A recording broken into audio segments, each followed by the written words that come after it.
विरच्यते मितस्पष्ट संदर्भन्यायदीपिका।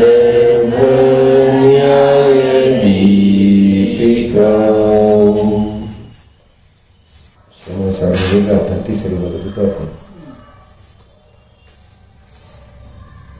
ज्यामध्ये जगातल्या सगळ्यात सुंदर वस्तूचं वर्णन केलेलं आहे.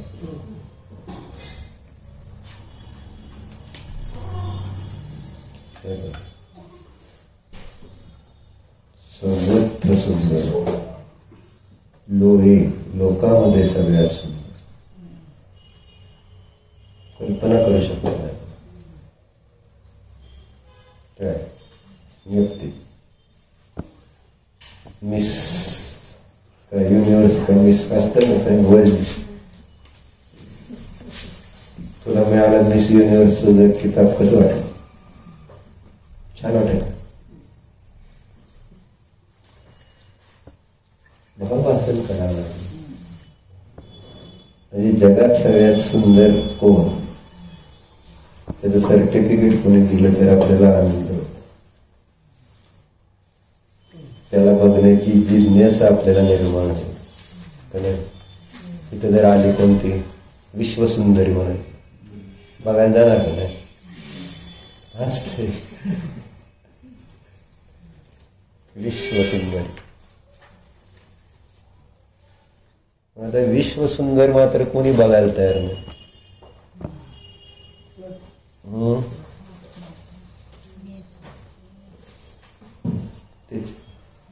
आपणच विश्वास सुंदर आहे, पण त्याच्यावर कोणाला त्या स्वतःच कुठं महत्व वाटतं. अडचण अशी नाही.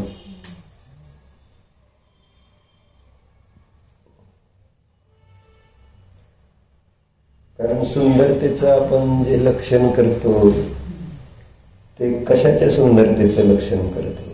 सुंदर म्हटलं तर आपल्या ज्ञानात काय येतं?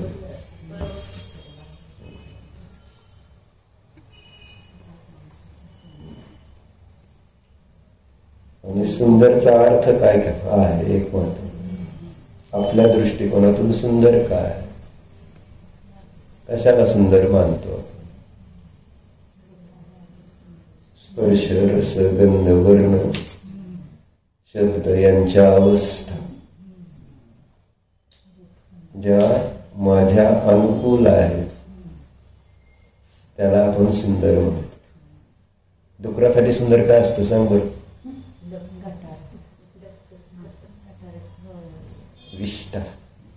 विष्ठा सुंदर आहे.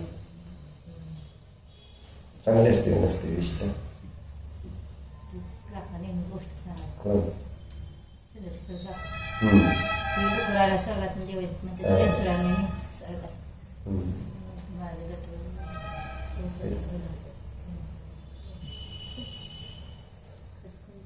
विचार करण्यासारख्या गोष्टी असतात, पण विचार करणाऱ्यालाच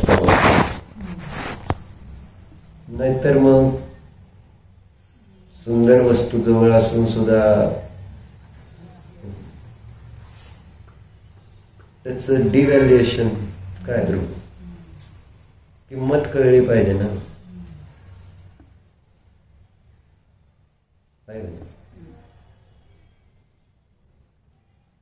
पण आज किंमत आपण कोणाला दिली, कशाला देतो?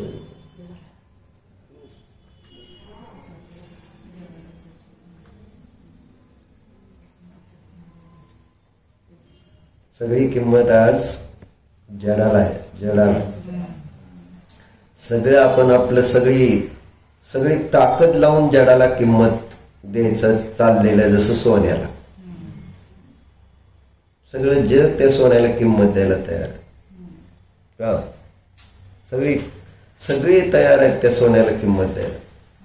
वर वाढले ना वाढू दे, आले सोनेवाले नाव घेस तर हजर सैतान. सगळेजण सोन्याला किंमत देते. सोनं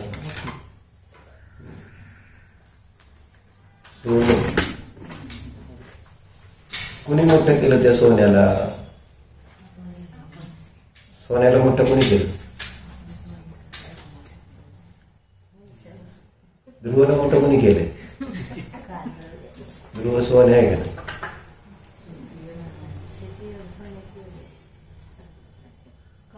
सोन्याला काय योग्यता? सोनं हाय असंच आहे, ते जड आहे. ते कधीच म्हणत नाही माझी किंमत एवढी आहे, माझी किंमत तेवढी आहे, माझी किंमत अशी काय. ज्याच्याजवळ ज्ञान आहे ती त्याला जशी किंमत असं.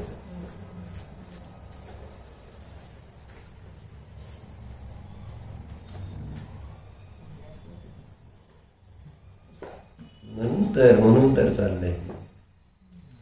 आजचं वाक्य काय आहे? स्नेहात आहे. वाद बरं खालचं पंडितांजीचं.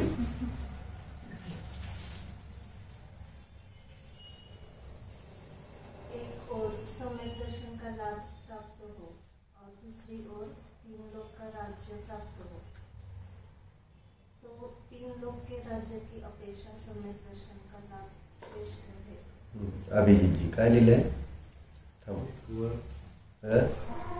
एक वेळ मग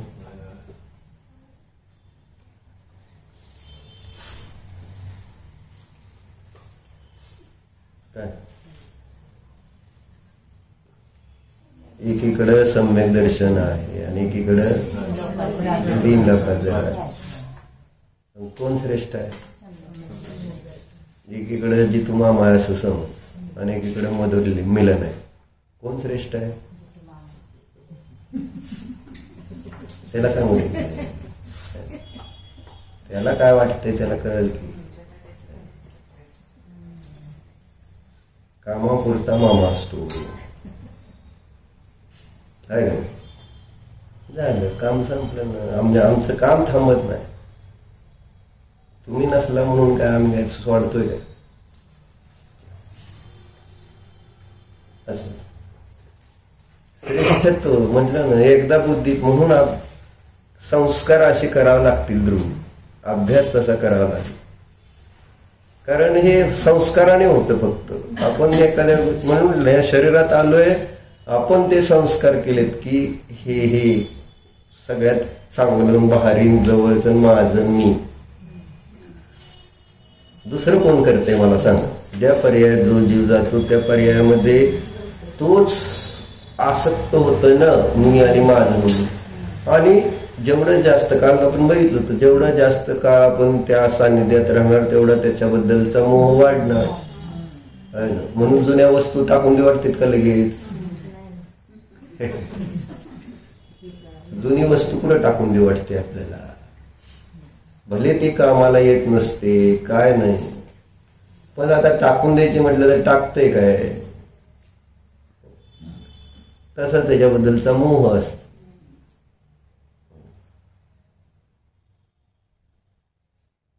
जेवढा आपण पराचा संपर्क करणार, ठेवणार आणि करत राहणार तर तेवढं त्याच्याबद्दलची आपली आसक्ती मोह वाढत जाणार आणि तेवढंच त्याच्या वियोगामध्ये दुःख होणार आहे.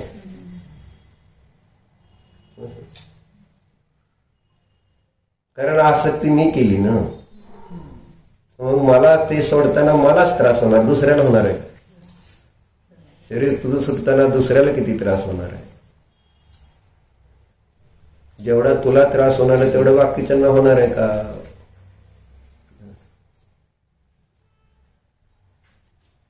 म्हणून सांगितलं की बाबा एक और सम्यक्त्व. म्हणजे सम्यक्त्वाची महिमा किती मोठी आहे. एकीकडे सम्यक्त्व आहे, एकीकडे 3 लोकातलं राज्य आहे.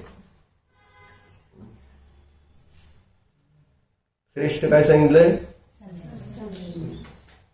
काय असेल त्या सम्यक्त्व? जिज्ञासा तर होती का आपल्याला? असं काय आहे ते सम्यक्त्व? मग 3 लोकाच्या राज्यापुढे सुद्धा ते सम्यक्त्व भारी. एकीकडे सोन्याची खाण आहे आणि एकीकडं काय सम्यक्त्व. कोण भारी आहे? कोण भारी आहे रे? का ती म्हणायला नको, खरं खरंच का? म्हणाल काय सम्यक्त? सोन्याची खाण दिसल्यावर मनुष्य थोडंच सोडत. सम्यक्त राहू दे थोड्या वेळ, नंतर बघू काय सम्यक्त्व म्हणून. सम्यक्त्वानं माझं काय आडलेलं नाही का हो अभिजित? अडले का काय तुमचं? आडते का काय? धर्म नसला कोण नसलं म्हणून काय आडते का? काय नाही. 3 लोकांचं राज्य. कारण मला ज्याचं इम्पॉर्टन्स आहे, मला ज्याचं महत्व आहे, त्याच्या पुढे मग मी देव धर्म सुद्धा जर गौण करत असतील तर बाकीच्या गोष्टी किती गौण आहेत मग?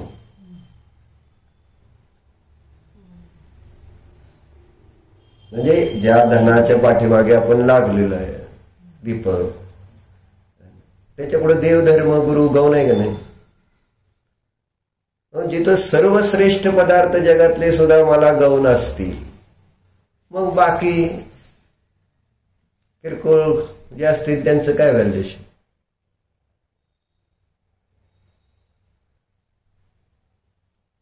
म्हणून इथं कुंदकुंदाचार्याने गाथा लिहिली की बाबा हे सुंदर काय, एक लक्षात घ्या की राव, सुंदर काय, चांगलं काय, आणि असं श्रद्धान व्हायला पाहिजे. म्हणून मी शीतल काकाचं नाव घेतो, श्रद्धान पाहिजे तसं.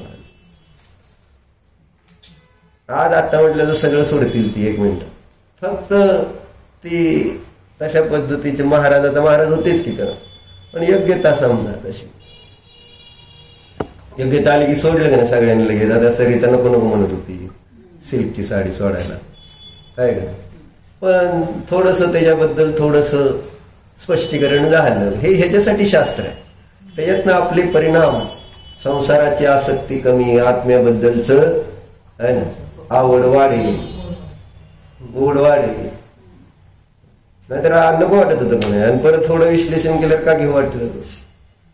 आणि योग्यता व्यवहाराने, म्हणून पुरुषार्थ करावा लागतो व्यवहारात. योग्यतेने कार्य जरी होतंय, परंतु आपला पुरुषार्थ हा मात्र कधीही थांबवायचा नसतो. योग्यता आल्यानंतर कार्य होणार आहे, पण पुरुषार्थ नाही आणि योग्यता येईल कार्य होणार असं नाही. म्हणजे अभिप्राय हा, आपण व्यवहारात कधीही दुकान उघडायचं बंद करत नाही. योग्यतेने येईल पैसे म्हणून आपण दुकान उघडायचं बंद करून बसतो का वर घरात? योग्यतेने पास होईल, योग्यतेने सगळी कामं होतील म्हणून आपण संसारातलं कोणतं काम योग्यतेवर सोडले सांग? संसारातलं प्रत्येक काम मी पुरुषार्थाने करतो, आणि धर्मक्षेत्रामधलं एकही काम मला पुरुषार्थाच्या अपेक्षेने भासित होत नाही, तर पुरुषार्थ केला पाहिजे असं आपल्याला किती वाटतं. देवपूजेचा पुरुषार्थ, गुरुपासनेचा पुरुषार्थ, स्वाध्यायाचा पुरुषार्थ केला पाहिजे. पुरुषार्थाचा अर्थ काय? म्हणजे वाचायला पाहिजे, दर्शन करायला, एवढा अर्थ आहे. मग काय अर्थ आहे तर यातनं होणार प्रॉफिट. दुकान उघडणं हा पुरुषार्थ नाही आहे. दुकान उघडल्यानंतर तिथं कशासाठी उघडायचं असतं? फायदा. उघडलंय तर त्याच्यात मला फायदा काय होतोय, इकडं आपलं लक्षण, त्यासाठी दुकान उघड. मग देवदर्शन करायला गेलो आणि मला फायदा काय झालाय याच्याकडे किती आपलं लक्ष असतं.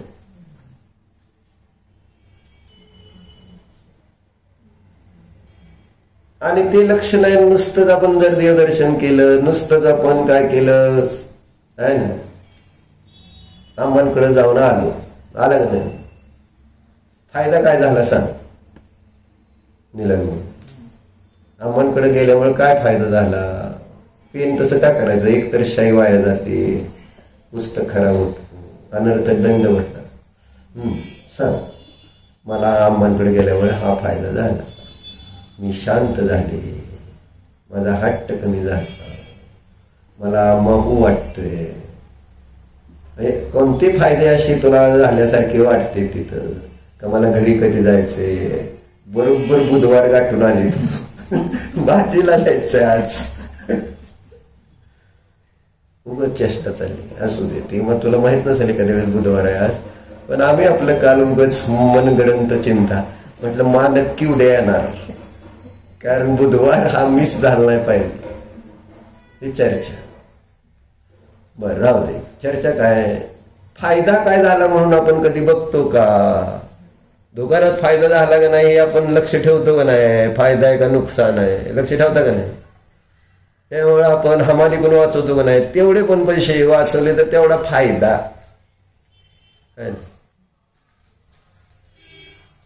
म्हणजे आता त्याच्यासाठी तुम्ही करत नसता, ती मला माहित आहे. तुम्हाला आपलं थोडंसं आता घरात बसून दुकानात नुसतं बसून सवय ना, त्यामुळे आपलं मोटरसायकलवर इकडं तिकडं चक्रा मारून दोन्ही कामं आहे ना, म्हणजे दोन्ही लाभ घ्यायचे.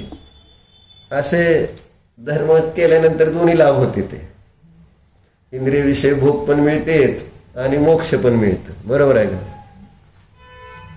प्रत्येक वेळेस मी फायदा बघतो. काही काम संसारातलं करताना काय फायदा होतोय मला, आणि फायदा नाही झाला तर ते काम करावं असं वाटतं का? करणार का तिथं? जर जेवण केलं स्तुती नाही केली कोणी त्याची तर काय होईल? जेव्हा काही करता तुम्ही त्यावेळेस त्याची काहीतरी अपेक्षा ठेवूनच केलं ना. लाभ पाहिजेच का नको? आणि तो लाभ नाही झाला तर तुम्हाला ते जेवण करण्यात सर्वच म्हटलं काय जेवण चांगलं नाही, काय नाही चांगलं. मग एक दिवस असा येईल, जाऊ द्या तुमचं तुम्ही बघा, मी करत नाही, असं होईल का नाही, असं होईल का नाही? न व्हायला काय, रोजच नावं ठेवायची, रोजच नावं सारखंच नावं ठेवायची म्हटल्यानंतर काय मनुष्य वैतागेल का नाही? एवढं सगळं आपण प्रयत्न करून सुद्धा जर चांगलंच नाही झालं म्हणलं तर मनुष्य म्हणणार नाही मला मी करत नाही, तुमचं तुम्हाला जे खायचंय कसं करायचंय कोणाकडनं खायचं तसं खावा. फायदा बघितला जातो असं मला नाही. तुम्ही काही काम करा. डॉक्टर का व्हायचंय? माणसं वयोवृत्त करायला.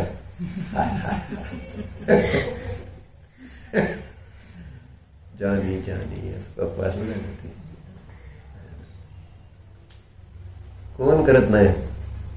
कारण एकदा हुशार झाल्यानंतर मग माणसाला दुसरेच वेध लागतात. का व्हावेत? लक्ष सुटतं आणि मग असं झालंय ना, साध्य जे आहे ते बाजूला जातं आणि साधनांच्याच मागं लागतं. साध्य काय आणि साधन काय हे अनेक वेळा आपण चर्चा केली. ते सोडायचं. म्हणजे साधनं ही साध्य सिद्धीसाठी असतात, परंतु साधन साध्य बनल्यानंतर मग काय? मग त्याची रक्षा कुणीही करू शकत नाही. त्याला त्याच्यातनं कुणी बाहेर काढू शकत नाही. साध्यच प्राप्त होऊ शकणार नाही त्याला. जे सिद्ध करायचंय ते सिद्धच होऊ शकणार नाही.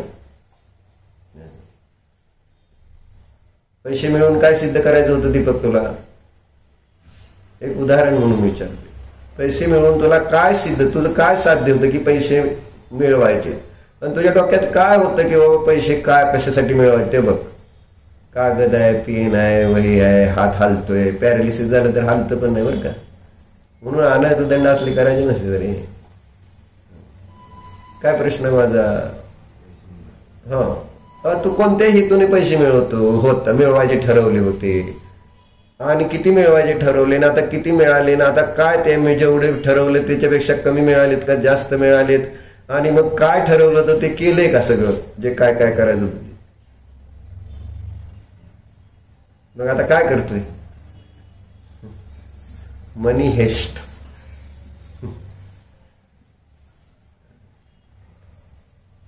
प्रॉब्लेम आहे. काय जादू आहे का ना त्याच्यामध्ये? इथं किती सांगितलं तरी ह्याच्यात काय फरक पडतोय का? जादू चमत्कार काय होतोय का? चैतन्य समय सुंदर आहे, काय फरक पडला आपल्याला त्या समयाची सुंदरता ऐकल्यानंतर? इतकं सुंदर त्यांनी सांगितलं की बाबा कशा असते सगळे द्रव्य पदार्थ समय आहे ना. काय सांगितलंय? सर्व एव स्वकीय द्रव्यांतर्मग्न आहे ना, अनंत धर्म अनंत स्वधर्म चक्रचुंबित असं शब्द. सगळे द्रव्य आपापल्या स्वभावामध्ये अंतर्मग्न आणि आपल्याच अनंत गुण अनंत धर्मांना स्पर्श करणारे असतात.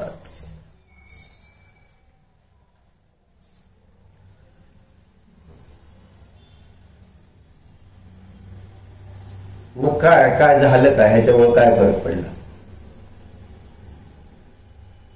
असं वाटतं का सासूच्या काय म्हणायचं, स्वकीय द्रव्यामध्ये अंतर्मग्न आहे, स्वतःच्याच गुणपर्यायांना स्पर्श करते. असं सासू वाटते का तुला? का तुला त्रास देणारी वाटते का चांगली वाटते? बोलेच उपासे मला कशाला विचारता, संध्याकाळी जेवायचंय का नाही?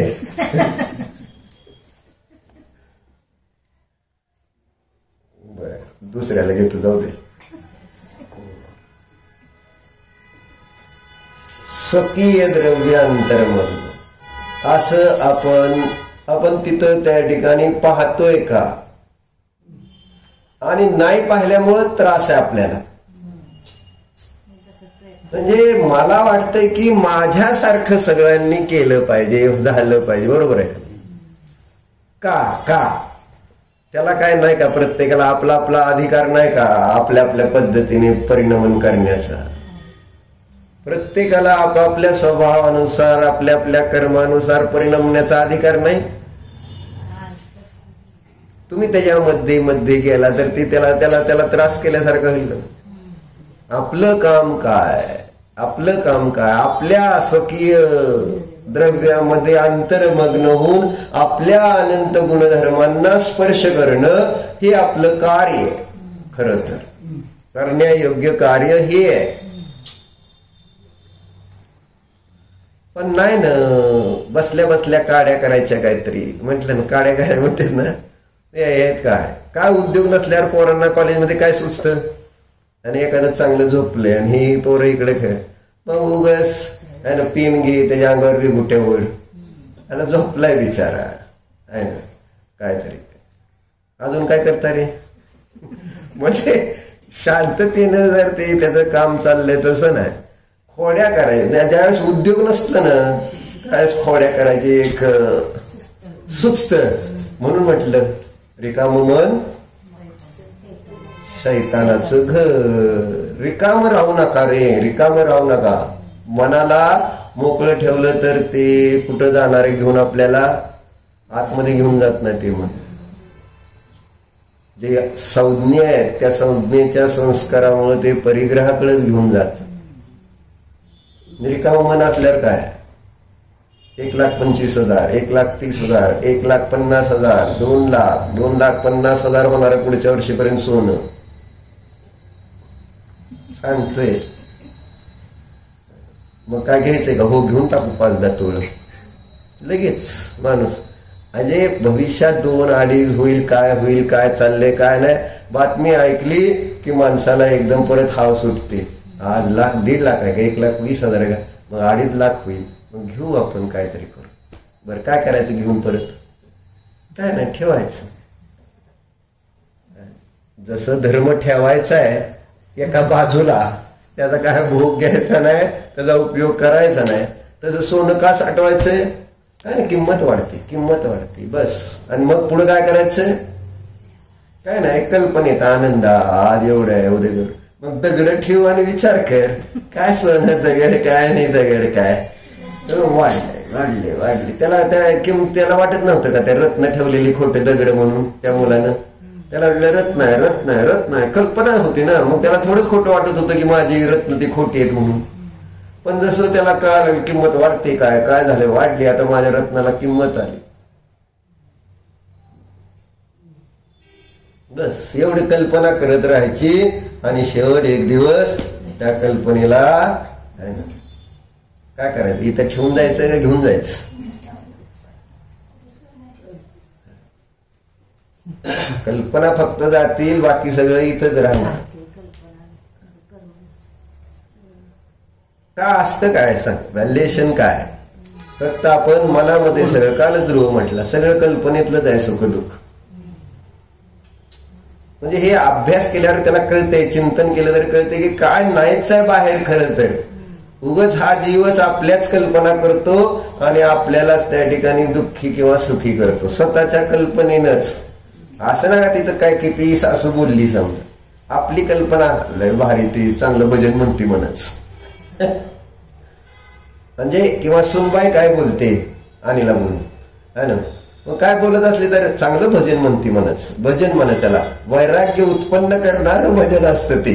म्हणजे असं वैराग्याची भजनं तुम्ही वाचून कधी सुद्धा ऐकून म्हणून वैराग्य येणार नाही. पण सुनने एखादं जरी भजन म्हटलं का नाही, म्हणजे काय म्हटली तर ते किती वैराग्य उत्पन्न होईल, होतं का नाही?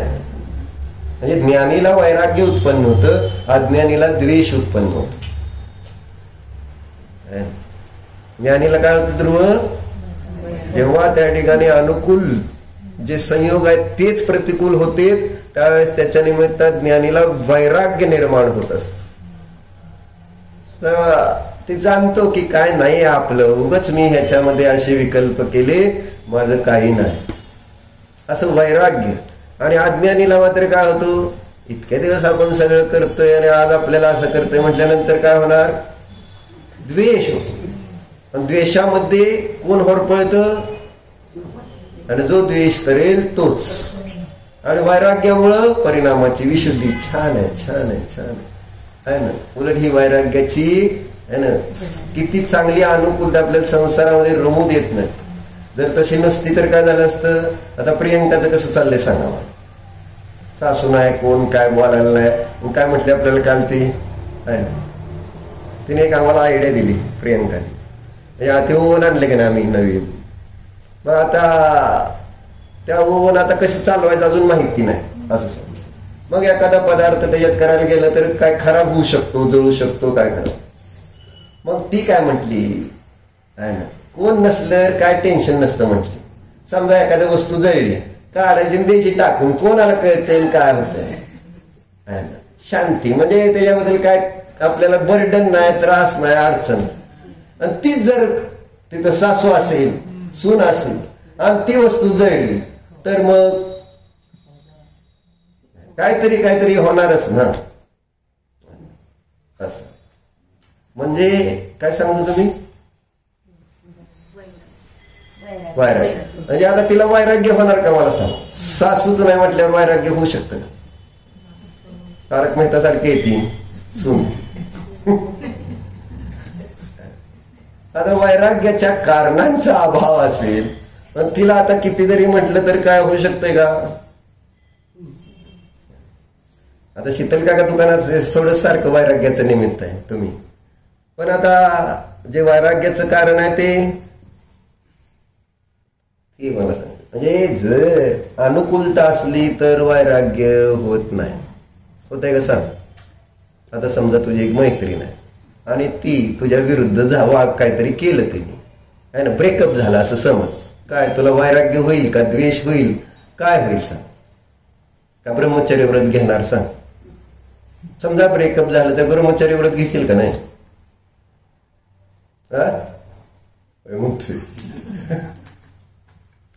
सांगायचं जातो रे एवढं आहे. मग कोणतं चांगलं आहे, ब्रेकअप चांगलं आहे का मोह चांगला आहे. चिंतन करण्यासारख्या गोष्टी आहेत. हे संयोग क्षणिक आहेत, अनादि अनंत नाहीत. खरंच चिंतन करण्यासारखं. आपण हे मिळाले संयोगात थोड्या काळासाठी, पण आपण हे याच्यात भान ठेवत नाही की हे संयोग एकसारखे नाहीत. आज असे आहेत, उद्या अजून कसे आहेत, परवा अजून कसे आहेत, काहीही नाही. सारखं एकसारखं असते का होय. अभिजित तेजश्रीचं सारखं सुख देते का कधी दुःख देते.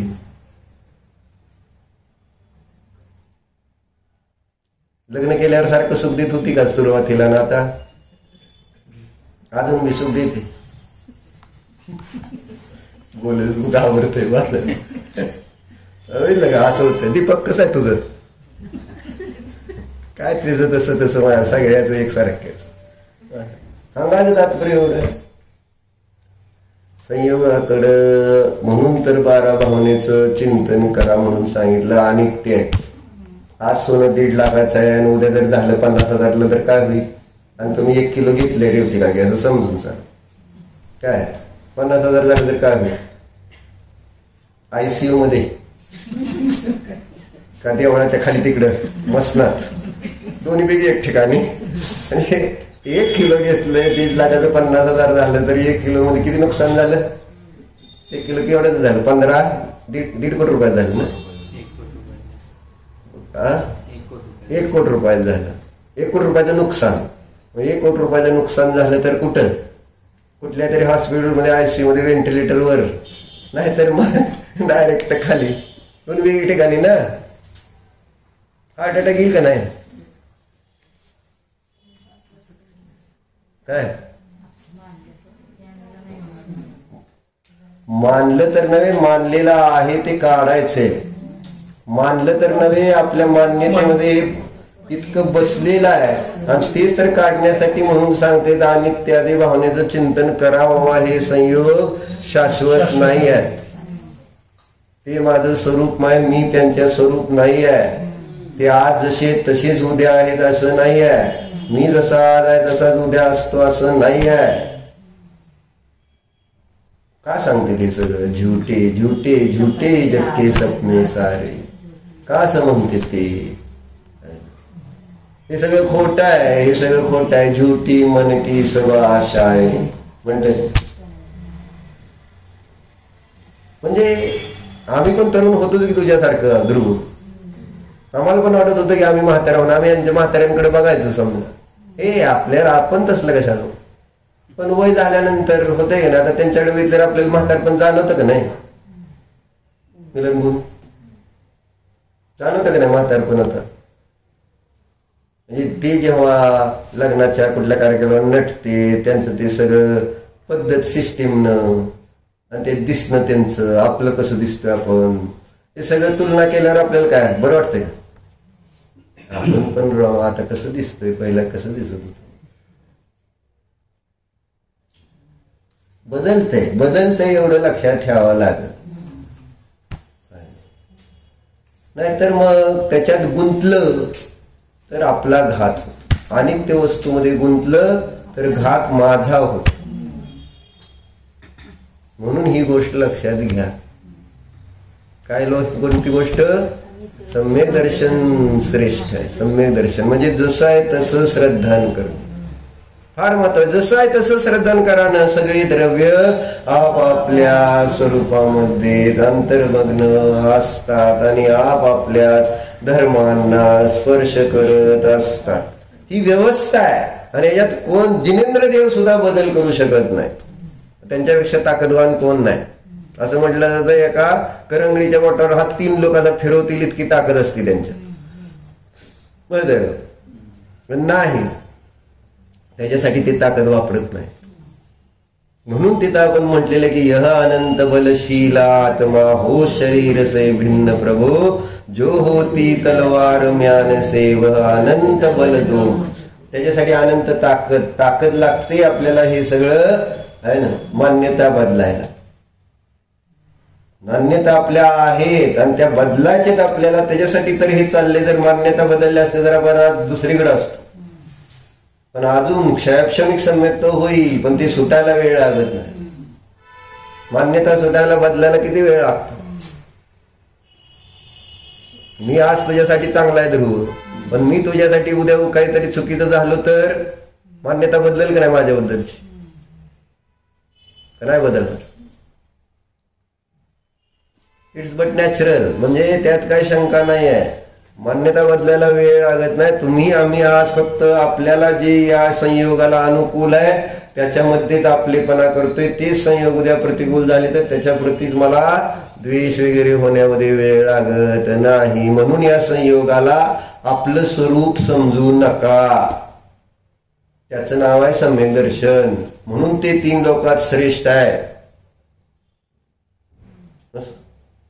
कारण त्याला आपलं मानल्यामुळे रागद्वेष होत आहेत.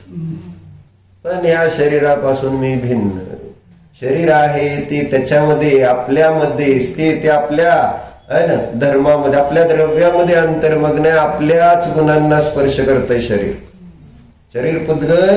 ते पुद्गल स्वतःमध्येच अंतर्मग्न आणि ते पुद्गल आपल्या स्पर्श रसगंध वर्ण रूप अनंत गुणांना स्पर्श करतंय. आणि इथं असणाऱ्या या शरीरात जीव तो आपल्या ज्ञान दर्शन चेतन स्वरूपामध्ये अंतर्मग्न आणि त्याच गुणांना स्पर्श करतो. अशी एक व्यवस्था आपण श्रद्धेत उतरवण्यासाठी पुन्हा पुन्हा अभ्यास करावा लागेल. नाहीतर मग थोडं बाहेर घटना घडली की आपण बिघडतोय ही सुंदरता म्हणून पर्याय सुंदर म्हणायची नाही इथं. त्याच्यासाठी अथ येतच बाध्यते शीर्षक त्याच्यासाठी दिलं आहे ना. पुद्गल कर्म प्रदेशामध्ये राहणारा तो परसमय आहे, दर्शन ज्ञान चारित्र स्वरूपामध्ये राहणारा तो ससमय आहे. पण हे दोन्ही पर्याय आहेत म्हणून त्या दोन्हींना सुंदर म्हणत नाहीत आचार्य. परसमय तर कोणी सुंदर म्हणतच नाही. पराला आपलं उद्गाराला आपलं म्हणणाऱ्याला सुंदर म्हणायचा विषय येत नाही. आता ते अज्ञानी काय कल्पना करतील त्यांच्याजवळ, पण ज्ञानी जे स्वरूपामध्ये राहतात त्या स्वरूप रूपाने परिणत होतात. ती पर्याय सुद्धा इथं सुंदर म्हणायला तयार नाहीत आचार्य. कारण ती अध्रुव आहे, अनित्य आहे. पर्याय कुठली असो, शुद्ध असो नाहीतर अशुद्ध असो, प्रत्येक पर्याय नष्टच होते आहे. त्यामुळे त्याला सुंदर म्हटलेलं नाही, सिद्धांना सुंदर म्हटलेलं नाही. भले त्यांनी सगळे कर्म नष्ट केले तरी ते सुंदर नाही. सुंदर कोण आहे? कोण आहे सुंदर? ध्रुव सुंदर. कोण सुंदर आहे? माझा ध्रुव. मग तुमचाच घ्या, आम्ही कधी म्हटलं आहे ना, तुमचाच ध्रुव सुंदर असणार, ज्याचा त्याचा आपला ध्रुव स्वभावच.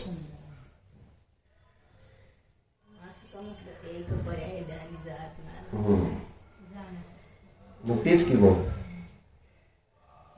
सुंदरता पर्यायामध्ये प्रगट करायची ना. स्वभाव सुंदर आहे, परिणती सुंदर करायची, तर मग त्या स्वभावाला लक्ष करणारी परिणती है ना, त्या सुंदरतेला लक्ष करते म्हणून व्यवहाराने सुंदर होऊन जाते. म्हणून पंचपरमेष्ठी सुंदर आहेत व्यवहाराने, पंचपरमेष्ठी शरण आहेत व्यवहाराने, असा शब्द वापरले ना.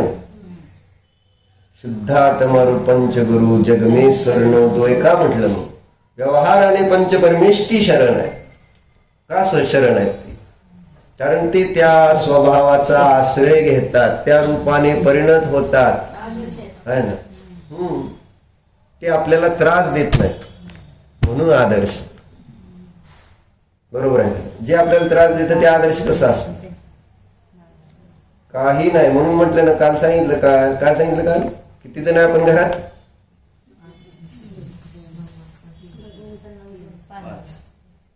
5 जण. मला सोडतो का? काय लाका म्हणजे मा सोडले, कोण सोडलं?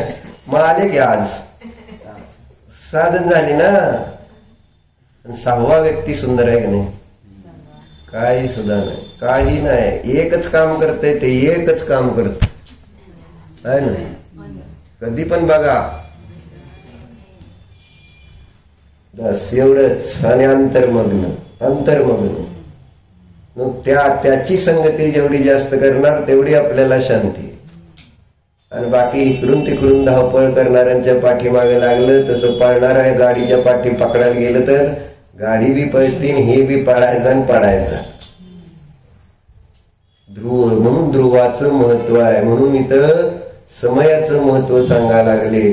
जो स्थिर आहे, नित्य आहे, ध्रुव आहे, नियत आहे, अनन्य आहे, एक आहे, अखंड आहे, अबद्ध आहे, दिले ना सगळे विशेष. अविशेष आहे, असंयुक्त आहे, असा सुंदर स्वभाव आहे. त्याची प्रतीती 3 लोकांपेक्षा श्रेष्ठ आहे, लक्षात राहू दे.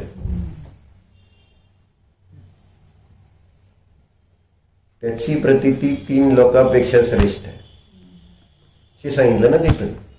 एकीकडे सम्यक दर्शनाचा लाभ, एकीकडे 3 लोकांच्या संपत्तीचा लाभ, राज्य, 3 लोकांचं राज्य श्रेष्ठ. श्रद्धांबरोबर ठेवा. नाही काही मिळू दे बाहेरच, हे श्रेष्ठ नाहीच नव्हतं. ही जेव्हा आतमध्ये धारा प्रवाहित होईल तर मग त्याचं इम्पॉर्टन्स कमी होत जाईल, आपलं इम्पॉर्टन्स वाढत जाईल. महत्व आपलं आपल्या जीवनामध्ये वाढवा. या सुंदर स्वभावाचं महत्व आपल्याला वाटलं पाहिजे. महत्वाचं काय दीपक? देव, गुरु, धर्म, ध्यान, हे महत्वाचं आहे. बाकी काही याच्या पुढे कशाच महत्व नाही आहे. विशापार स्तोत्राचे धनंजय कवी म्हणून लक्षात ठेवायचे नेहमी आदर्श म्हणून. गृहस्थच होते ते तुमच्या आमच्या सारखेच. त्यांना मुलगा होता ना, मग त्याला साप चावला ना. ते काय महाराज नव्हते, पण भक्ती कशी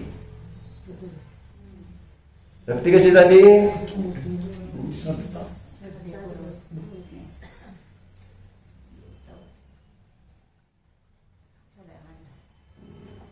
ध्रुवाने काल सांगितलं भक्ती कोण कोण करू शकतं चांगली. कोण करू शकतं रे ध्रुव भक्ती चांगली? लेखक, पोएट म्हणा, लेखक म्हणा, ते भक्ती चांगली करू शकत. का हे तू दे. कुठली गोष्ट लिहायला इमॅजिनेशन जसं लागतं, विचार करून त्या गोष्टीबद्दल लिहायला लागतं. आपले जिनेंद्र अर्चनामधले सुद्धा ज्या काही पूजन आहेत, ज्या कवींनी लिहिल्यात, त्यांनी पण त्यांची जी भक्ती होती त्याच्यावरच लिहिलं की त्यांनी. एक कल्पना आहे, देवा ज्यांच्याबद्दलची भक्ती होती त्याच्याबद्दलचं इमॅजिनेशन करावं लागतं.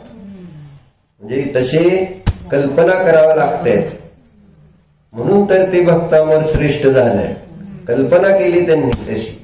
कल्पांत काल पवनोद्धत नक्रचक्र प्रीत्यात्मवीर्यम विचार्य मृगी मृगेंद्रम नाभेद किमनी शिशो परिपालना. काय त्याच्यानं ते उदाहरणात किती स्पष्ट आहे. ती हरिणी आपल्या बछड्याला वाचवायला बघत नाही, ते सिंह आहे का कोण आहे. काय अभिजित, हरिणी बघत नाही सिंह आहे का समोर. तिचं लक्ष काय, आपला मुलगा, आपलं पाडस म्हणतात ना त्याला, हरण. त्याला त्याच्यावर सिंह आक्रमण करतोय ना, लढायला तयार आहे का नाही. मग तसं काय म्हटले तिथं, सोहम तथापि तो भक्ती वशान मुनीश कर्तुम स्तवम विगत शक्तीरपी प्रवृत्त. माझ्यामध्ये भले शक्ती नाही, पण तुझ्या भक्तीमुळे मी ही तुझी भक्ती द्यायला सुरू करतोय, तुझ्या गुणांचं स्तवन करायला सुरू करतो. उगत असं तसं मानतो, म्हणजे ते भक्तामरचं फळ उगत असंच मिळतंय असं नाही. त्या भक्तीमुळं ते श्रद्धेने ते भक्तामर्थ करतात, म्हणून त्यांचे कार्य सफल होते. म्हणून आज भक्तामर सगळे त्या सांसारिक कार्य सिद्ध करण्यासाठी करतात. बरोबर आहे. पण सांसारिक कार्य करण्यासाठी केलेली भक्ती आणि दुकानात बसणं ह्याच्यात काय अंतर आहे सांगा. कारण दुकानात कशासाठी बसतोय आणि मंदिरात कशासाठी जायचं असतं सांगा बरं. दोन वेगवेगळे लक्ष आहेत का एकच लक्ष असतं दीपक?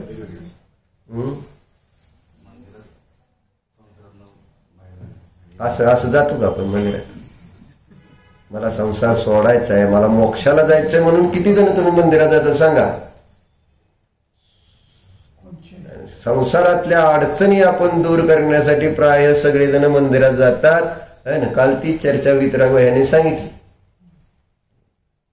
हे दुकानात बसलेला मनुष्य आणि मंदिरात गेलेला मनुष्य, जर दोघांचं लक्ष, मंदिरात गेलेल्या मनुष्याचं लक्ष मोक्ष नसेल तर दुकानात बसलेल्याला आणि ते मंदिरात गेलेल्या माणसात काय फरक आहे? दुकानात बसून काय करतोय? त्याला माहिती नसते की आपण काय करतोय. नाही मी कुठे तसं, मी काय, मी कुठेही बसलो आणि काही केलं नाही नाही, ती चर्चा नाही. चर्चा काय, चर्चा बरोबर आहे तुमची, पण तो जे कुठं जरी बसला नाही. मग तुम्ही दुकानात बसलं तरी मला मान्य आहे, तुम्ही तसं नाही तसं म्हणत नाही. दुकानात बसतोय पण दुकानात जरी बसलं तर ध्यान, मला तेच सांगायचंय. मला तेच सांगायचंय, जरी एखादा दुकानात बसलाय, दुकानात दुकानदारी करतोय, पण श्रद्धेत मोक्ष तत्व आहे की मला नको आहे, तर तो दुकानात नाही मंदिरात आहे.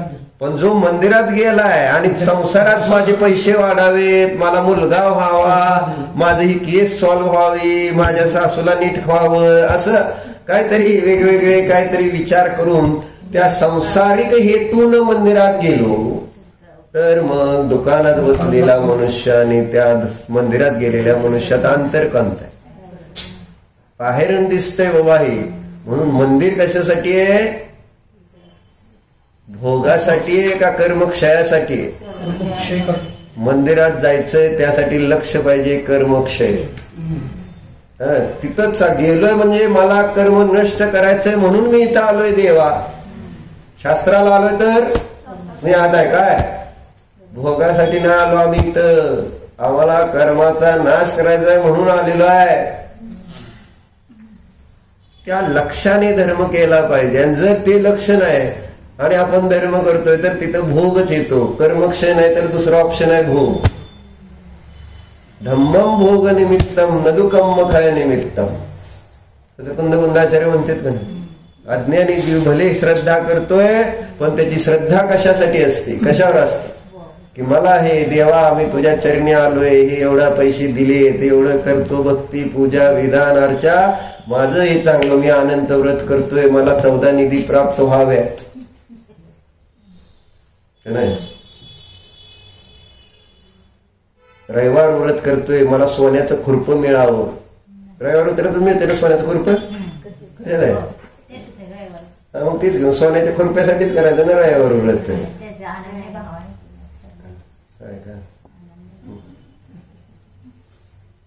विचार करावा लागेल. धर्म कशासाठी, मंदिर कशासाठी आहे, स्वाध्याय कशासाठी आहे, गुरूंची सेवा कशासाठी होय, कशासाठी करायची गुरुची सेवा? कर्मक्षयासाठी. काय उत्तर दे, काय म्हण की जोरात? कर्माचा नाश करण्यासाठी लक्ष पाहिजे. मी तिथं मोक्षाला जाण्यासाठी मंदिरात जातोय, मी संसारासाठी, संसार प्राप्त करण्यासाठी मंदिरात नाही चाललेलो. ही चिंतन पाहिजे. तेव्हा म्हणून म्हटले, काय सांगत होता तो, इमॅजिनेशन महत्वाचं असतं. जेव्हा तुम्ही जाताय देवाकडं तर तिथं तुम्हाला इमॅजिन करावं लागणार आहे का, कारण सगळ्या गोष्टी नाहीत येत ना आपल्याला. देवाचा अनंत वैभव आहे ना, त्यातलं आपल्याला आपल्या बुद्धीत किती आहे. चांगले चांगले ते बृहस्पती सुद्धा त्यांच्या गुणांचं वर्णन करू शकत नाहीत असं सांगताय. माझी बुद्धी तर किती अल्प. मग हाऊ कॅन वी इमॅजिन, मी कसं इमॅजिन करू शकणार? आणि इमॅजिन नाही केलं तर मला भक्ती कशी येणार? आणि भक्ती नाही तर श्रद्धा कशी बसणार? भक्तीर नो चेत. जर भक्ती नसेल तर नुसतं ज्ञान आणि नुसतं चारित्र असून काय उपयोग नाही असं म्हटलं ना. शुद्धे ज्ञाने सुचिनी चरिते सत्यपी पैयनीच भक्तीर नो चेत नवती सुखा वंचिका कुंचिके.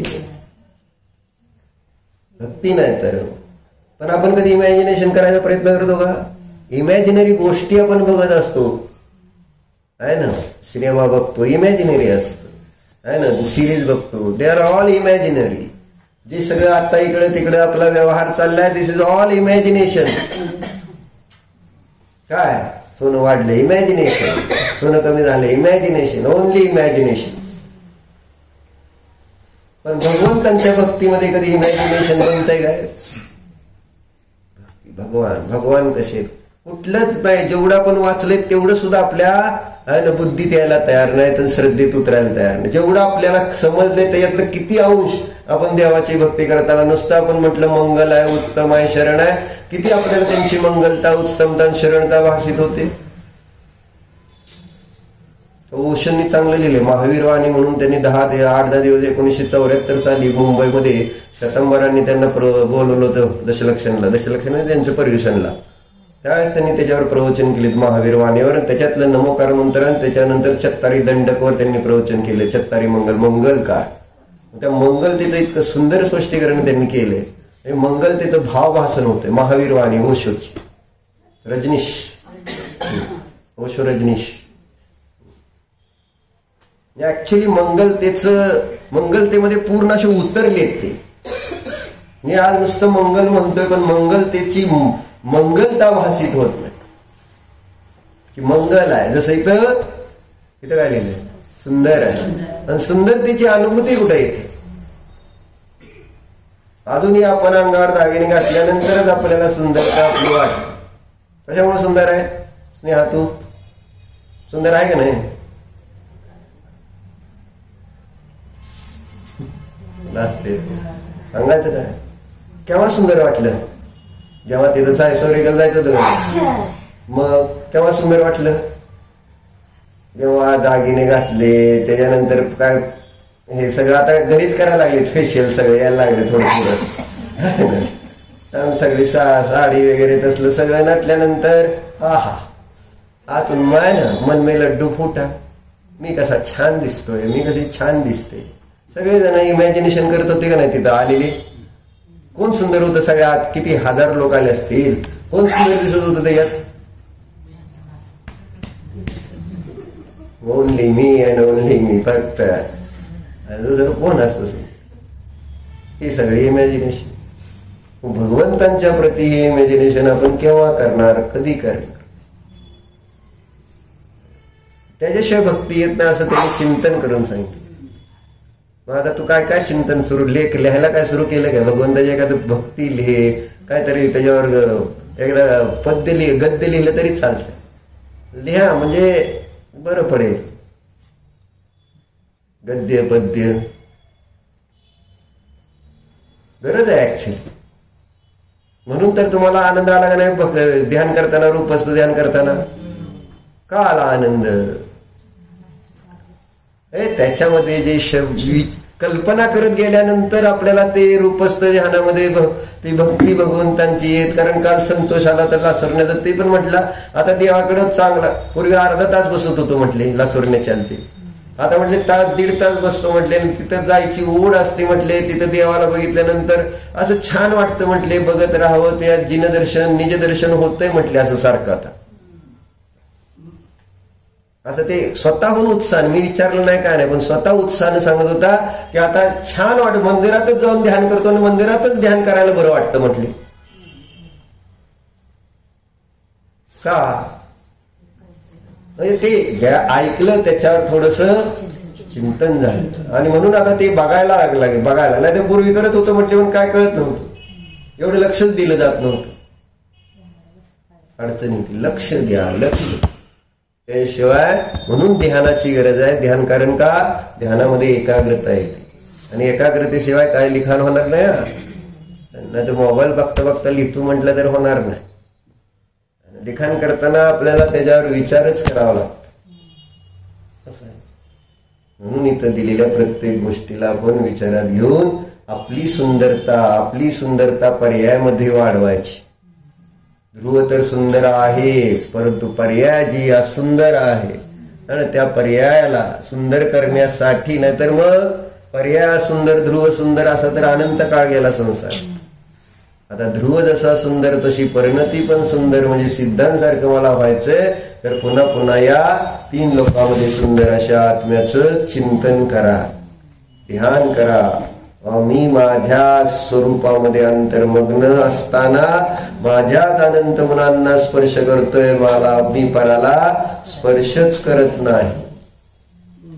ओम नमः.